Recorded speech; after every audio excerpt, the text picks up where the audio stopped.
application clause can be enforced by, as you said, state election officials and in state courts as part of the process for determining who can appear on ballots for presidential elections. Final quick question for you. You got to do it ahead of time, though, right? Like, you can't do it after. It's like, it's got to be this question of, can they appear on the ballot as a front-end question?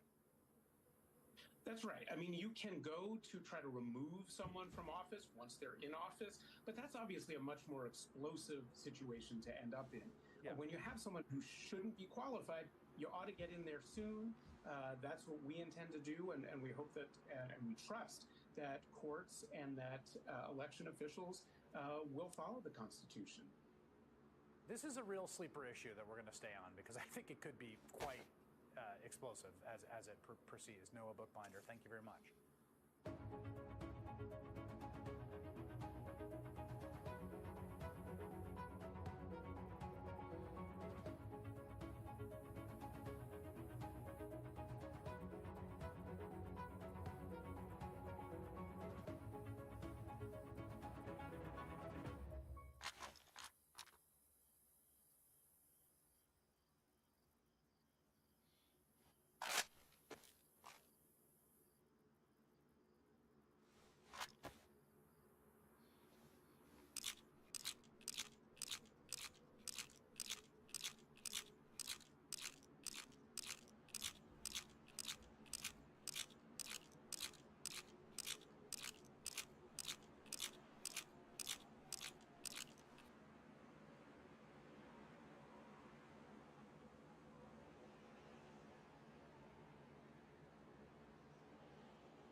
Marjorie Greene's 2020 campaign manager, as well as 2 other individuals, have been ordered to pay more than $50,000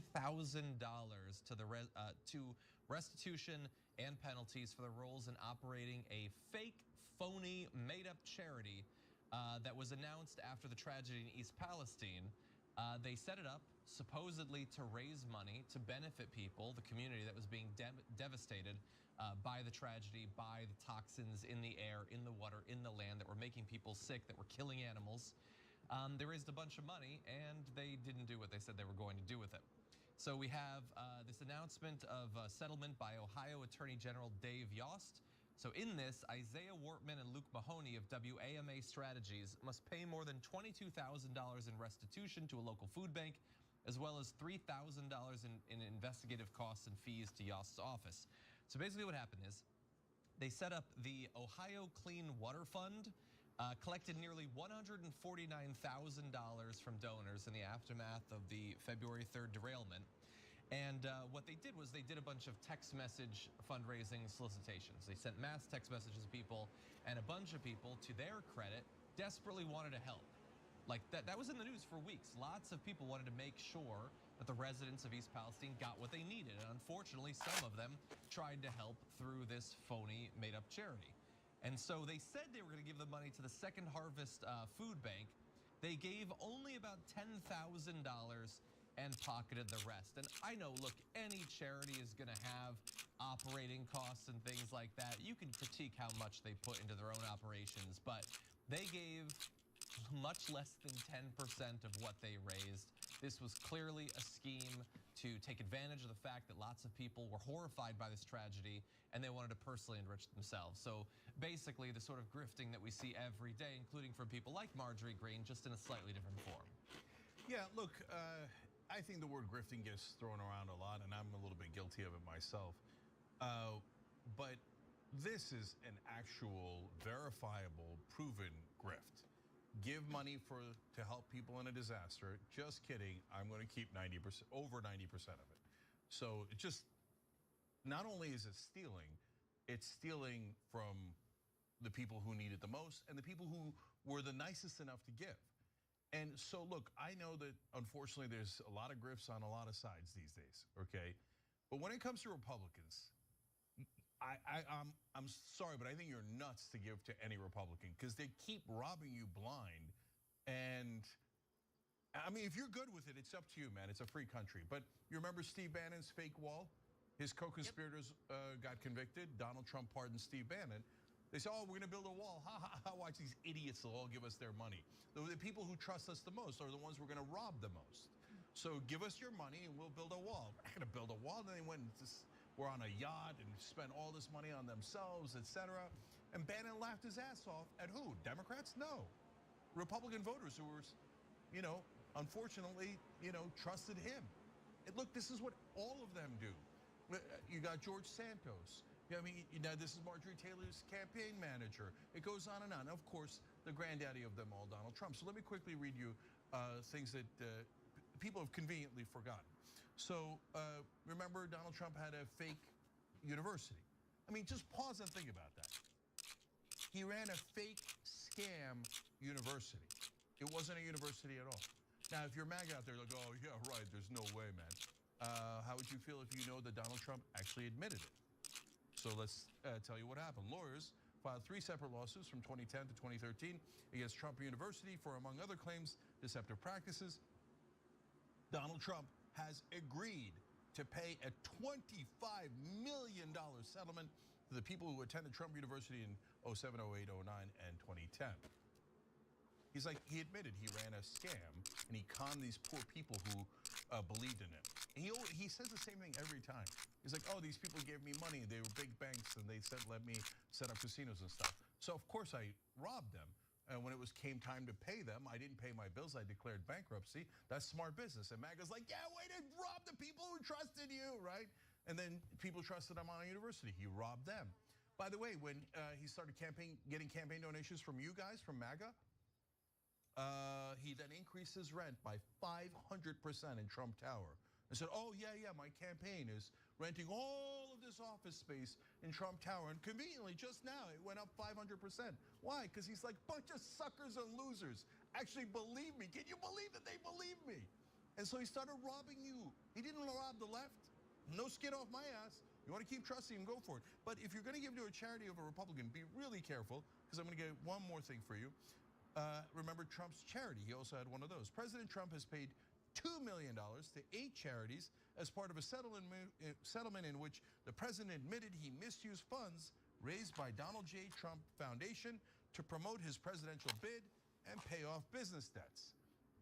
So that story has so much wrongdoing in it. He got a $10,000 picture of himself. Ugh. And he's just such a terrible, terrible person. He ripped off veterans, pretending that he was going to give the money that he raised in a campaign event to veterans. And then when they sued him over his fake charity, he's like, all right, fine, I'll give some of the money to the veterans. But which charities did he rip off? I got that for you. Last one. The nonprofit groups that received payments were the Army Emergency Relief. Wow, he ripped them off. Oh, he loves veterans, does he? The Children's Aid Society. He's robbing little kids. That's who this guy is. City Meals on Wheels, robbing the poor, of course. Give an Hour, Martha's Table, the United Negro College Fund. He was pretending that he was on black people's side while robbing them. The United Way of the National Capital Area and the United States Holocaust Memorial Museum each received a total of $476,000. So these are the folks that he's, oh yeah, I'm so charitable. I'm a big giving person. Give me the money. I robbed them. I robbed the people going to the Holocaust Museum. I robbed them. Black people, I robbed them. Poor people, I robbed them. Oh, the people who trusted me, Republicans, I robbed them the most. Remember, these are all settlements where he agreed. Yes, he was a con man who ran a fake charity, a fake university. He has robbed Republicans blind. That is why his top advisor, Steve Bannon, was like, oh, great idea. I'll do a robbery. I'll do a fake wall. I'll rob them. Now Marjorie Taylor Greene's campaign manager. Oh, we're all doing robberies. And it turns out, well, our guys are the biggest suckers. And think about it, guys. Look at all the right-wing media hosts. What do they sell? Penis pills, brain pills, gold, bunkers, etc. They all think you're suckers, and they're robbing you from now to eternity. Please wake up. Franny. Yeah, and I think there's something particularly insidious about fundraising and robbing the people of East Palestine, robbing food banks, because that was an issue that the MAGA world, Trump included, Marjorie Taylor Greene included, was like, ooh, this is our issue. It's a rural town, largely white, let's go. We can sort of fudge the stuff about like corporate power and and all that, like even though we totally won't vote for like any kind of infrastructure bills and we won't actually oversee regulating the railroads, and we'll absolutely vote to break the strike, just like so many did when it came to the railway workers. Like, we'll just use this, right? And we'll do our little faux populism, our right-wing populism. And lo and behold, no, they're scamming the people who've been on the receiving end of one of the worst corporate climate disasters, toxic chemical disasters in our history. And so there you have it. It's just, it's so perfect, and you're totally right. George Santos, who? Like, I'm sorry, like you can't blame a Republican for trying, right? Like, cause like they're all doing it this much higher level. And just to say, Marjorie Greene was on and on and on about, oh, where are the environmentalists? Where are they speaking out about this? Like all over the place. We covered it on this progressive network over and over and over again, and we continue to do so. Like people were talking about it and it actually helped out. No, they were fake fundraising off of it, and they won't have to answer for that at all. But I'm glad these guys are actually gonna have to pay. Look, last thing I'll say is, why doesn't anybody ever go to prison over this stuff? I mean, you're gonna rob people in this brazen way. Guy has an issue with a $20 bill and we choke him out and kill him in the street, right? But these guys steal $25 million at a time like Trump did with Trump University. Nobody ever goes to prison. That's why Trump is so shocked that right now he's being charged with crimes. He's like, what? I've been a lifelong criminal. You don't remember when I ripped off the Holocaust Museum and the little kids and the veterans? And I didn't get charged for that. Why am I'm in the elites? Why am I all of a sudden being charged with crimes? I thought we could rob people all day long.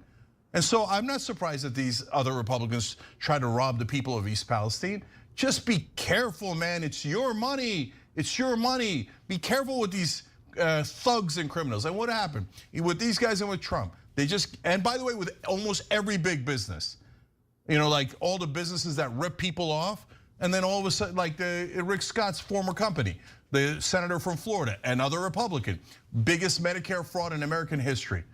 And what happened? They pay a small fine, or in their case, it was a giant fine, but it was only still a small portion of what they had robbed from Medicare. They always pay a little tax out of their ill-gotten goods, and then they're free to go. Rick Scott's not in jail, Trump's not in jail, these guys aren't in jail. So look, again, Republicans, you want to get robbed? That's your business. As a friend, as a fellow citizen, and I would urge you to have caution. But if you don't want it, well, sure, give your money away to incredibly rich people and have them laugh at you behind your back. Thanks for watching The Young Turks, really appreciate it. Another way to show support is through YouTube memberships. You'll get to interact with us more. There's live chat emojis, badges. You've got emojis of me, Anna, John, JR. So those are super fun. But you also get playback of our exclusive member-only shows and specials right after they air. So all of that, all you gotta do is click that join button right underneath the video. Thank you.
Hey, welcome on to Mox with FP Wellman. I am Fred Wellman, the host of the show. This week's show comes on a wave of crazy news. My God, Trump's battling in court to avoid, well, any accountability for what he does. Ohio voters told the GOP to get in Lake Erie. Ron DeSantis is flexing his authoritarian muscles once again just to try and save his pathetically dying presidential campaign. You know, it's just been one thing after another. And I got an incredible guest to discuss all of this and much more. So let's not waste any of our time. Let's get right to it.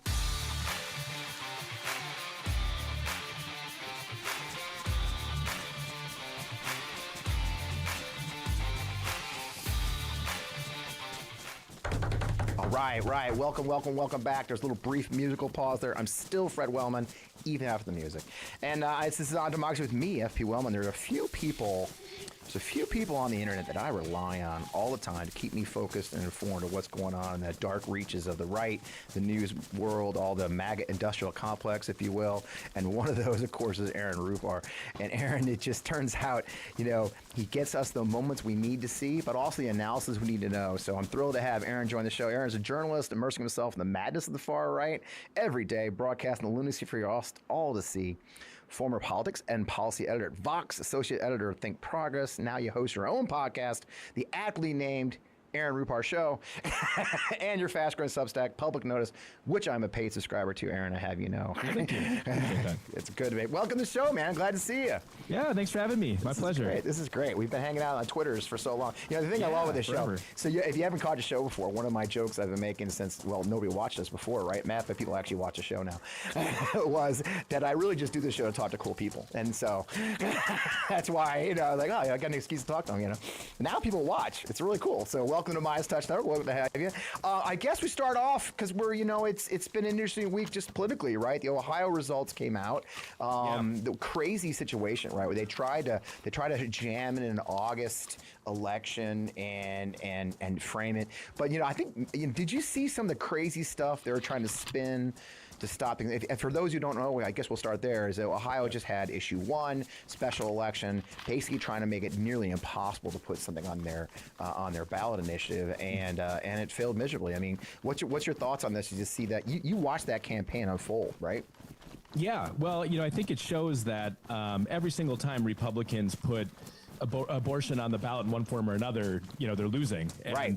You know, I even saw just before we hopped on this call that Ann Coulter is kind of the voice of reason out there saying, you know, they'll figure this out maybe before there's, you know, before every single elected Republican loses. But it's just a losing issue for them. And, you know, I'm kind of, one thing I thought that was interesting along these lines is I watched Trump's speech yesterday in New Hampshire, and there was a whole lot of crazy in that. I mean, it reminded me a lot actually of his like 2016 speeches with calling Christie a fat pig and calling Gillum a crackhead, and you know, all of this like really kind of crude and low stuff. But he got to the part of the speech, and this is kind of a part of his normal speeches now, about abortion, and he kind of prefaced what he said by saying, this is a big problem for Republicans, and here's how I need to talk about it, and, you know, kind of coaching his audience almost to talk about it in terms of like, this gives pro-life people a chance to negotiate, you know, kind of walking back from some of the more incendiary or like trying to restrict rights rhetoric that, you know, certain Republicans use around this issue. Yeah. So even he seems to understand that this is really a big political liability.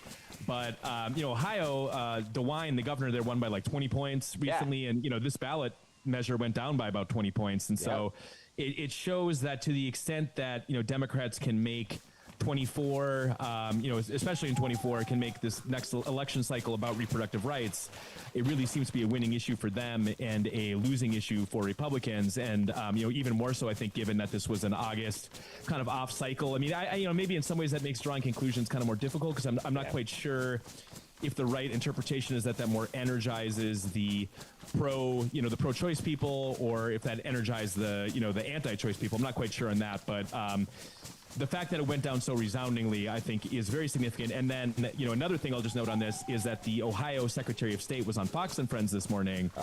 He was one of the architects of this issue 1, as it's called in Ohio. Yeah. And he was very defiant, kind of saying like, you know, we've lost this battle, but the war is just starting and we'll be back. And so, you know, as we sit here and talk about some of the lessons from this and talk about how this is a really bad issue for Republicans, it seems like they can't help themselves, you know, that they just are going to keep going back to this well. And so I guess Democrats should feel good about that, because now we have, you know, the 2022 cycle. We've had a number of special elections, now this referendum in Ohio. the evidence just keeps mounting that this is a really bad issue for Republicans. Yeah, and the thing is, they're going to learn the lesson too that we're really good at nationalizing these races now, right? This became, I was involved in it. Through Blue Ohio, one of my partner organizations I work with, and people are focusing. It's just they keep stepping on this rake, and it was funny seeing them last night on one of the president of the Senate, I think, was on TV last night saying, well, we just didn't have time to get ready. Everybody's like, dude, it was your idea. I mean, literally, what the hell are you talking about? The whole thing was your idea. They literally passed a law last year saying August special elections should be outlawed. They ignored that and ran an August special election because they're terrified of the issue coming up, because they wanted to stop the abortion issue coming on the ballot in November. So they're going to get a second drink for this in November, but clearly the forces are mobile. And I saw it last night. I was on a call.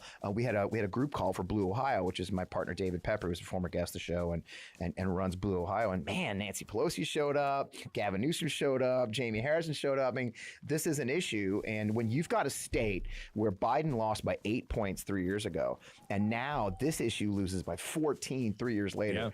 I mean, and you're right. They just don't get it. I mean, and it gets to this fact. They just don't seem to listen. And that transitions nicely into the fact, let's go back to what you said, segue back to what you said about Trump's derangement. I mean, it just feels like they've all hitched their ride to this guy, right?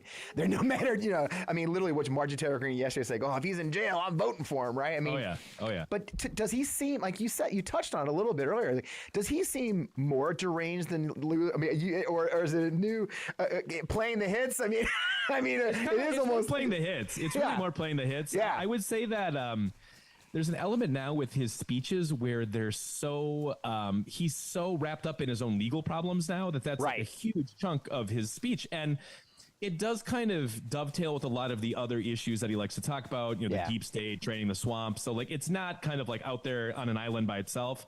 But, I think if you were, if you were someone who had been, in a coma for 8 years and you had followed politics before that and you were thawed out and now, dropping in to watch the Republican frontrunner give his campaign speech, I mean, you would be so confused by the fact that, like, okay, he's indicted and like that's all he's talking about. He's not even really talking about issues, but people love this and he's dominating. It's very confusing. And I think, we have to kind of keep focused on the fact that I don't think this is going to play well in a general. Not that people should be complacent or get overconfident, but I think the things that play well in a Republican primary are not going to play well, in a general election. I think if anything, Trump's appeal should be even less than it was in 2020. So yeah, I mean, on your question, his speech is really, this is kind of something I think people don't always appreciate about Trump, is that really you can go back to 2018.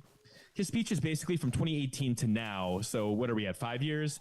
Have barely changed, because the same accomplishments he was talking about in 2018 in terms of like the economy, African-American unemployment, things like this. I mean, it's the same stuff that he's talking about 5 years later, with the addition of like his legal problems, which are, I guess in 18 it was more the Mueller stuff, which kind of was like the placeholder for that. Russia. Right. So yeah, I mean, that's always kind of been a constant. The content of it has changed a little bit, but the thing that kind of struck me again, and I kind of mentioned this earlier with his speech yesterday in New Hampshire, was just how, like, again, like how crude he is, just insulting people. I mean, he was spreading rumors about Fannie Willis's sex life, saying that she had an affair with a gang member. And then I saw, so that tidbit came from a Daily Beast report. And I saw one of the reporters who was involved in reporting that.